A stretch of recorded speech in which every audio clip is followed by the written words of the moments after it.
ಈಗ ಬೆಂಗಳೂರಿನ ಇತರೆ ಸುದ್ದಿಗಳನ್ನ ಫಟಾಫಟ್ ಅಂತ ನೋಡೋಣ ಜಸ್ಟ್ 5 ನಲ್ಲಿ. ಪೀಣ್ಯ ಫ್ಲೈ ಓವರ್ ಮತ್ತೆ 6 ದಿನಗಳ ಕಾಲ ಬಂದ್ ಆಗಲಿದೆ. ಲೋಡ್ ಟೆಸ್ಟಿಂಗ್ ಹಿನ್ನೆಲೆ ವಾಹನ ಸಂಚಾರಕ್ಕೆ ನಿರ್ಬಂಧ ವಿಧಿಸಲಾಗಿದೆ. ಜನವರಿ 16ರಿಂದ 21ರವರೆಗೆ ಸರ್ವಿಸ್ ರಸ್ತೆ ಬಳಸುವಂತೆ ಟ್ರಾಫಿಕ್ ಪೊಲೀಸರು ಮನವಿ ಮಾಡಿದ್ದಾರೆ.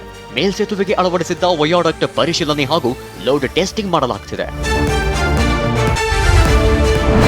ಸಿಸಿಬಿ ಪೊಲೀಸರು ಜೆಜೆ ನಗರದ ಅಪಾರ್ಟ್ಮೆಂಟ್ನಲ್ಲಿ ನಡೆಯುತ್ತಿದ್ದ ಜೂಜಾಟದ ಅಡ್ಡೆ ಮೇಲೆ ದಾಳಿ ಮಾಡಿದ್ದಾರೆ. 85 ಲಕ್ಷ ಹಣವಿದ್ದ 2 ಬ್ಯಾಗ್ ಪತ್ತೆಯಾಗಿವೆ. 6 ಆರೋಪಿಗಳಿಂದ 1.5 ಲಕ್ಷ ಸೀಸ್ ಮಾಡಲಾಗಿದೆ. ಫ್ಲಾಟ್ ಪರಿಶೀಲಿಸಿದಾಗ 85 ಲಕ್ಷ ಹಣ ಸಿಕ್ಕಿದೆ, ಆದರೆ ಯಾವುದೇ ದಾಖಲೆ ಪತ್ತೆಯಾಗಿಲ್ಲ. ಸುಮಾರು 1,48,000 ಹಣ ಸಿಕ್ಕಿದೆ. ಜೊತೆಗೆ 85 ಲಕ್ಷ ರೂಪಾಯಿನಷ್ಟು ಹಣ ಕೂಡ ಅದೇ ಅಪಾರ್ಟ್ಮೆಂಟ್ನಲ್ಲಿ ಕಂಡು ಬಂದಿದೆ. ಮನೆಯ ಮಾಲೀಕ ಏನಿದ್ದಾನೆ ಆತ ಅಬ್ಸ್ಕಾಂಡ್ ಆಗಿದ್ದಾನೆ, ಅಂದರೆ ಆತ ಇರಲಿಲ್ಲ ಆ ಸಂದರ್ಭದಲ್ಲಿ. ಇವತ್ತಷ್ಟೇ ಜೈಲಿನಿಂದ ಬಿಡುಗಡೆಯಾಗಿದ್ದ ಕರವೇ ಅಧ್ಯಕ್ಷ ಟಿಎ ನಾರಾಯಣಗೌಡ ಮತ್ತೆ ಬಂಧನವಾಗಿದೆ.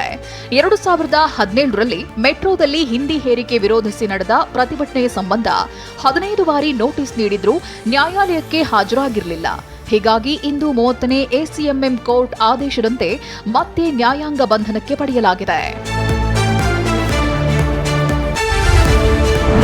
ಕೆಂಗೇರಿ ರೈಲ್ವೆ ಟ್ರ್ಯಾಕ್ ಬಳಿಯ ಅಂಡರ್ ಪಾಸ್ ಬಳಕೆಗೆ ಲಭ್ಯವಾಗದೆ ನಿವಾಸಿಗಳು ಪರದಾಡುತ್ತಿದ್ದಾರೆ. 2018-19ರಲ್ಲಿ ನಗರೋತ್ಥಾನ ಯೋಜನೆಯಡಿಯಲ್ಲಿ 10 ಕೋಟಿ ವೆಚ್ಚದಲ್ಲಿ ಅಂಡರ್ ಪಾಸ್ ನಿರ್ಮಿಸೋಕೆ ರೈಲ್ವೆ ಇಲಾಖೆ ಮುಂದಾಗಿತ್ತು. ಆದರೆ ಕಾಮಗಾರಿ ಪೂರ್ಣವಾಗಿದ್ರೂ ಅನುದಾನದ ಸಮಸ್ಯೆಯಿಂದ ಉದ್ಘಾಟನೆಯಾಗಿಲ್ಲ.